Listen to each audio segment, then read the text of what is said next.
37세의 나이에 갑작스럽게 세상을 떠난 천재 화가 라파엘로. 그의 죽음 직후 교황청 전체가 슬픔에 잠겼고 로마 시민들은 마치 태양이 사라진 것처럼 절망했습니다.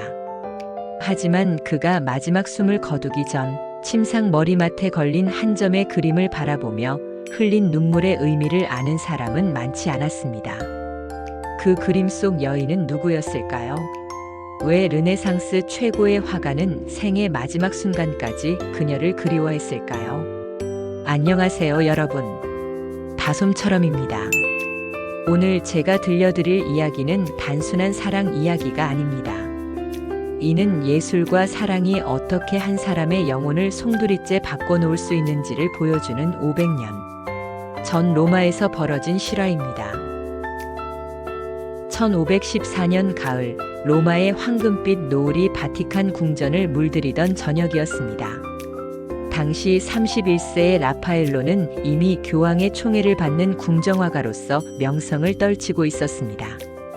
시스티나 성당 옆 방에서 아테네 학당이라는 걸작을 완성한 그는 로마 전체에서 가장 바쁜 예술가 중 하나였죠. 그날도 평소와 다름없이 트라스테베레 지역의 한 빵집을 지나던 라파엘로는 문득 발걸음을 멈췄습니다. 가게 앞에서 아이들에게 빵을 나누어 주고 있는 한 여인의 모습이 그의 시선을 사로잡았기 때문입니다. 마르가리타 루티. 그녀의 이름은 진주를 뜻했습니다. 그리고 그 이름처럼 그녀는 정말 진주처럼 빛나고 있었습니다. 곱슬거리는 갈색 머리카락이 저녁 햇살의 금빛으로 빛났고 아이들을 바라보는 그녀의 눈동자는 지중해처럼 깊고 푸른색이었습니다. 하지만 무엇보다 라파엘로의 마음을 움직인 것은 그녀의 미소였습니다.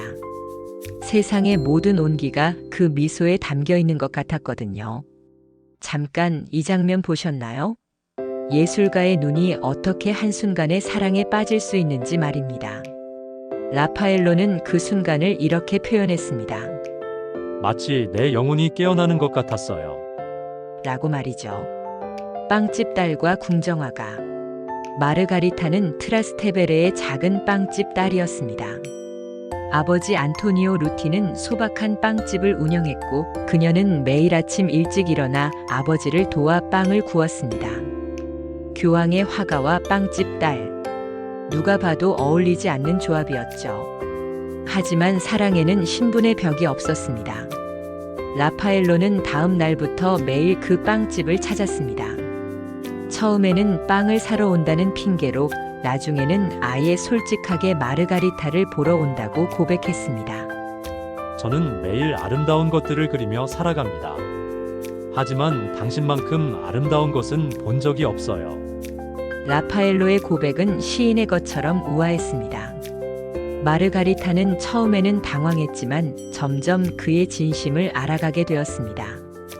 두 사람의 사랑은 로마의 골목길에서 꽃피기 시작했습니다.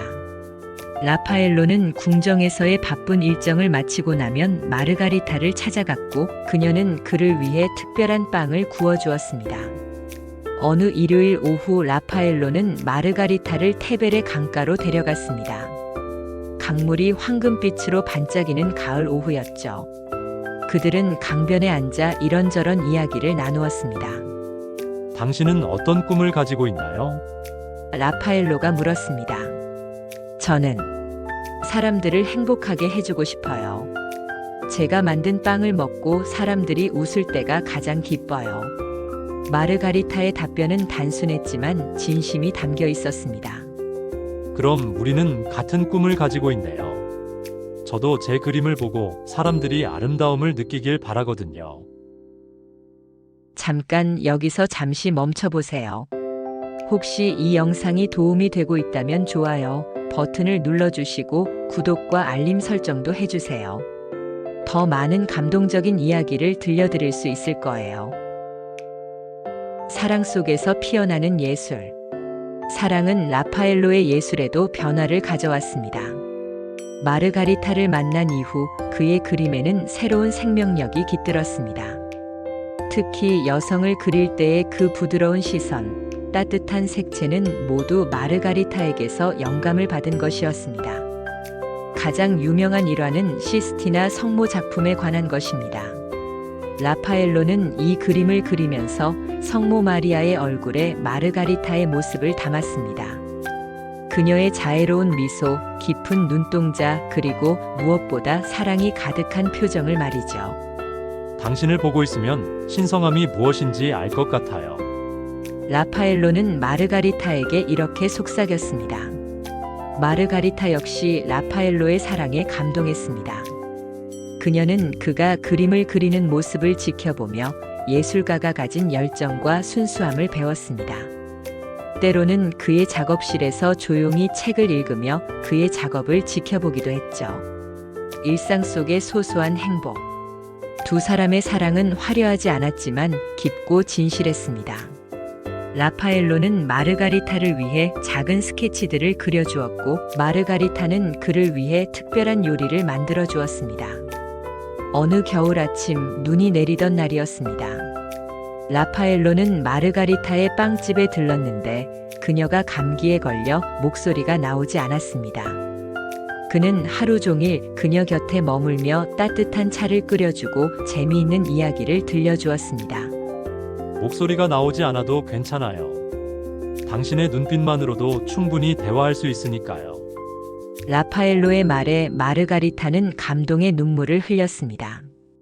혹시 지금 이 이야기를 들으시면서 어떤 감정이 드시나요?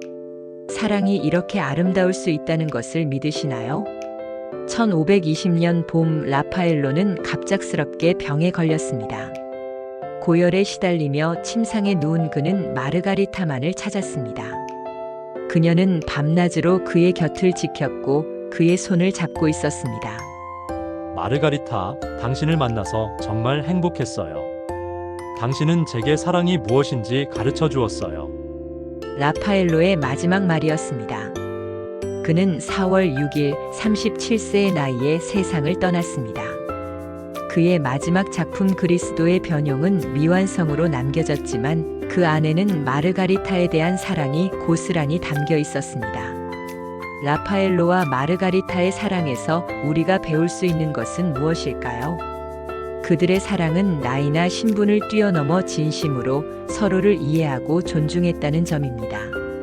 라파엘로는 마르가리타의 소박한 꿈을 비웃지 않았고, 마르가리타는 라파엘로의 예술적 열정을 진심으로 지지했습니다.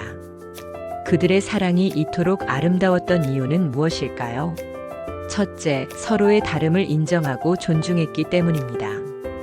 둘째, 일상의 소소한 순간들을 소중히 여겼기 때문입니다. 셋째, 서로의 꿈과 가치관을 이해하려 노력했기 때문입니다. 그들은 사랑을 통해 서로를 더 나은 사람으로 만들어 주었습니다. 500년이 지난 지금도 라파엘로의 그림 속에서 우리는 마르가리타의 미소를 볼 수 있습니다. 그녀의 모습은 포르나리나라는 작품에 영원히 보존되어 있죠.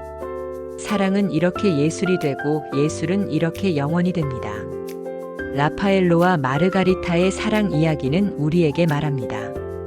진정한 사랑은 나이나 신분, 그 어떤 것도 뛰어넘을 수 있다고 말이죠. 그리고 그런 사랑은 우리의 일상을 예술로, 평범한 순간을 영원으로 바꿔놓을 수 있다고 말입니다. 마지막으로 여러분께 묻고 싶습니다. 당신에게 이런 사랑은 어떤 의미인가요? 라파엘로처럼 누군가를 향한 순수한 마음을 가져본 적이 있나요? 댓글로 여러분의 생각을 들려주세요. 오늘도 함께 해주셔서 감사합니다.